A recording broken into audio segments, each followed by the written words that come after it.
Baik, Assalamualaikum warahmatullahi wabarakatuh. Perkenalkan, nama saya Widiawati, NPM 2223030105. Oke, di sini saya dari Prodi Magister IPS untuk melengkapi tugas tentang konsep dasar IPS yang membahas tentang pembelajaran IPS di era new normal, kaitannya dengan pembentukan SDM (sumber daya manusia unggul) di Indonesia pada tahun 2045. Oke, pertama yang saya bahas di sini bahwa kita ketahui untuk membentuk generasi pada new normal atau dibilang dengan generasi emas pada tahun 2045 itu merupakan menurut BKBN bahwasanya generasi emas itu adalah generasi yang cerdas, kreatif, inovatif, produktif, berkarakter kuat, damai dalam berinteraksi sosial, sehat dan menyehatkan, serta berperadaban unggul. Nah, jadi bahwa kita ketahui bahwasanya generasi itu kan merupakan penerus. Jadi penerus itu memiliki daya saing yang baik dan juga bisa memberikan kualitas terbaik untuk bangsa. Seperti itu. Oke, selanjutnya di sini bahwasanya generasi emas pada 2045 yaitu mampu mengelola negara dengan baik pada tahun 2045 saat Indonesia berusia 100 tahun.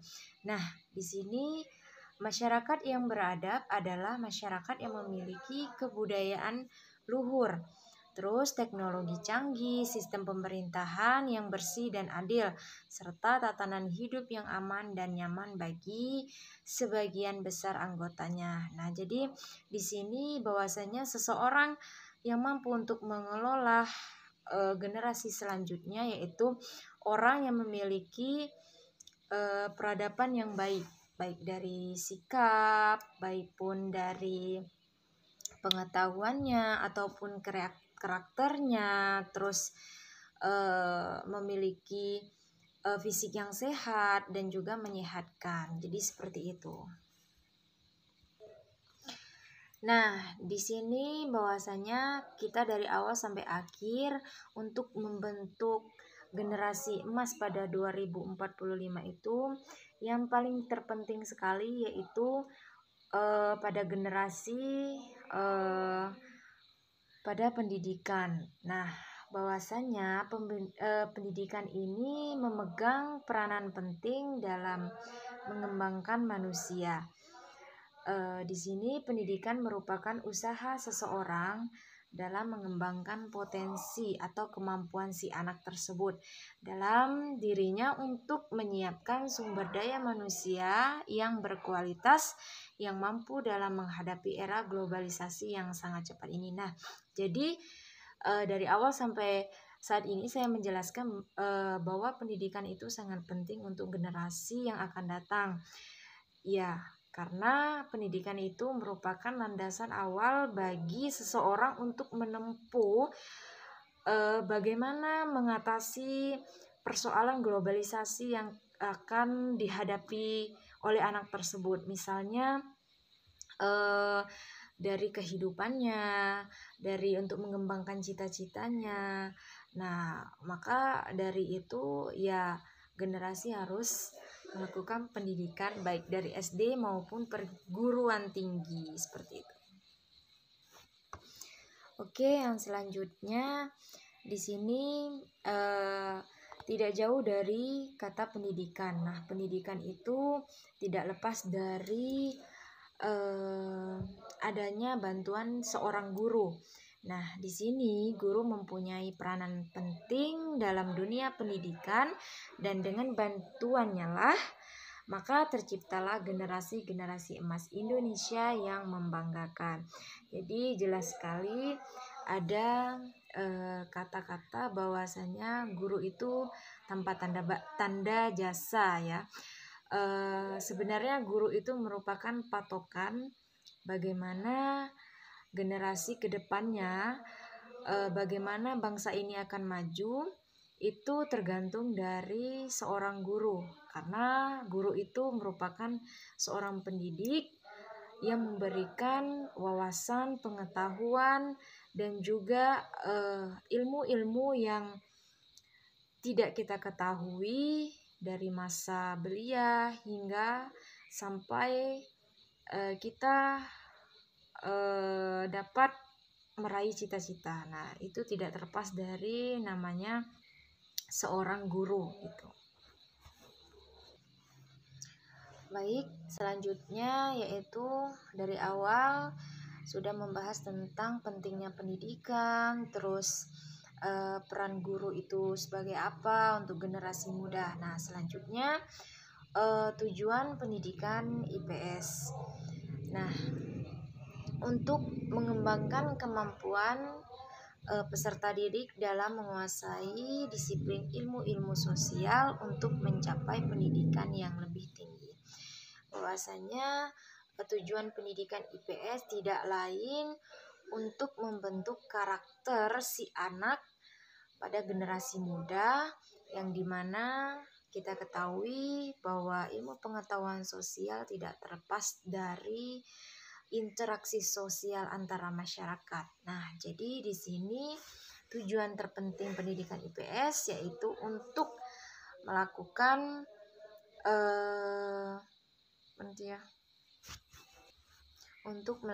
tindakan-tindakan yang baik pada masa akan mendatang, seperti itu.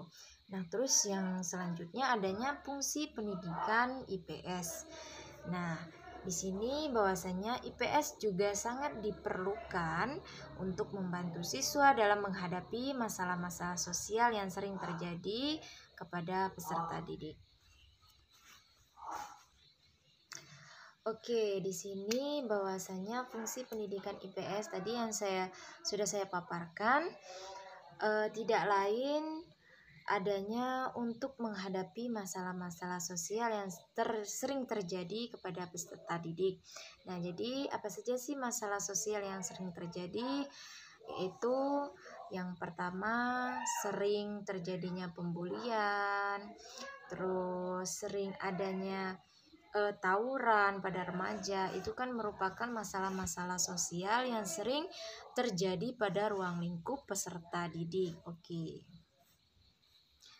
Nah, selanjutnya di sini adanya 4 pembagian atau yang telah dibahas atau merupakan kesimpulan dari tujuan generasi emas 2045.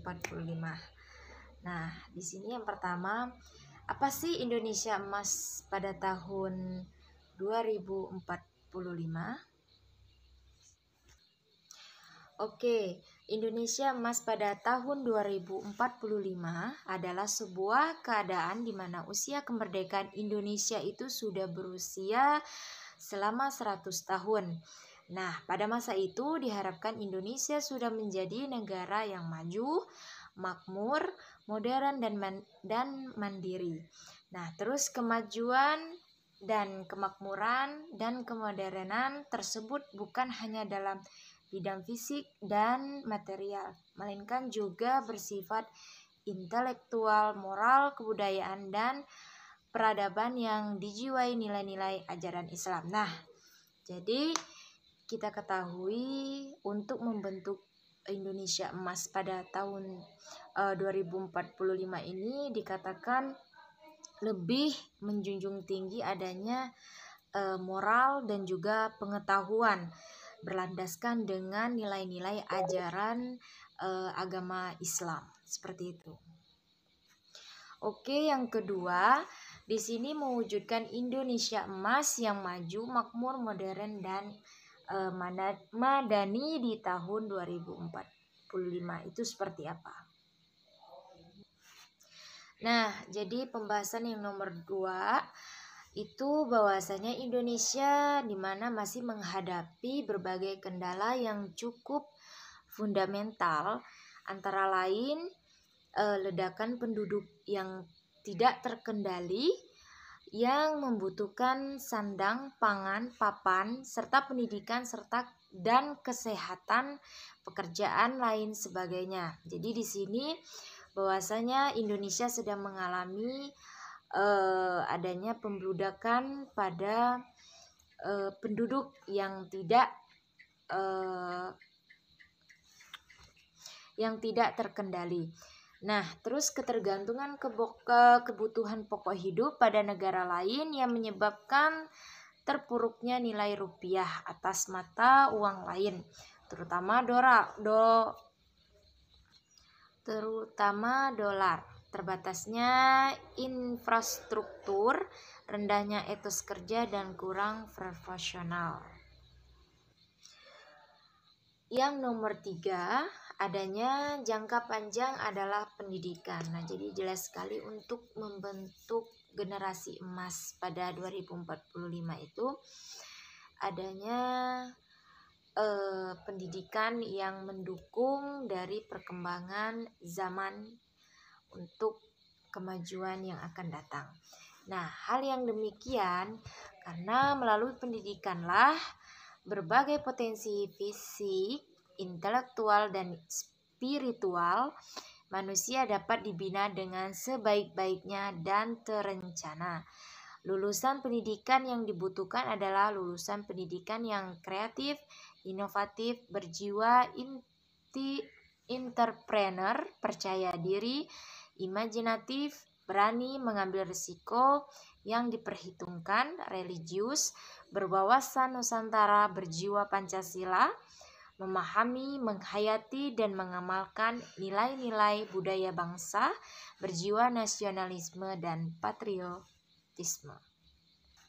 Oke, yang keempat, di sini tentang model pembelajaran yang dibutuhkan untuk menghasilkan lulusan yang dapat mewujudkan Indonesia emas pada tahun 2045. Nah, jadi di sini model pembelajaran itu sangat mendukung adanya generasi yang bagus dari model pembelajaran, baik menggunakan alat trade. Nah, jadi di sini bahwasanya model pembelajaran itu tergantung dengan perkembangan kurikulum yang ada di Indonesia. Jadi bagaimana untuk mendukung generasi yang maju itu seperti apa? Baik dengan menggunakan elektronik dan juga adanya pembelajaran yang inovatif terbaru seperti itu. Nah, yang dapat menghasilkan lulusan kreatif. Nah, untuk membentuk lulusan yang kreatif, maka adanya suatu dorongan dari model pembelajaran. Banyak sekali bisa membentuk lulusan yang inovatif, progresif, percaya diri. Itu sangat penting sekali dalam generasi yang akan datang. Terus mengambil resiko yang diperhitungkan, terus menjunjung tinggi tentang nilai-nilai ajaran Islam, terus falsafat Pancasila, berjiwa nasionalisme itu sangat penting, dan patriotisme, terus menghayati dan mengamalkan nilai-nilai budaya dan tradisi lokal. Nah, jadi sangat penting bahwasanya kita tidak lupa dengan Indonesia yang beragam-ragam budaya seperti itu. Nah, terus adanya kekerabatan yang erat seperti kekeluargaan, gotong royong, adanya nilai sopan santun, saling menghargai sesama teman, sesama orang tua, saling menghormati, dan lain sebagainya, dengan cara akan menjadi bangsa yang lebih maju dan modern serta makmur. Oke, mungkin itu saja yang dapat saya sampaikan tentang bagaimana mewujudkan generasi emas pada 2045 yang saya jelaskan dan saya paparkan. Saya akhiri, semoga ilmunya bermanfaat bagi kita semua. Saya undur diri, saya akhiri. Wassalamualaikum warahmatullahi wabarakatuh.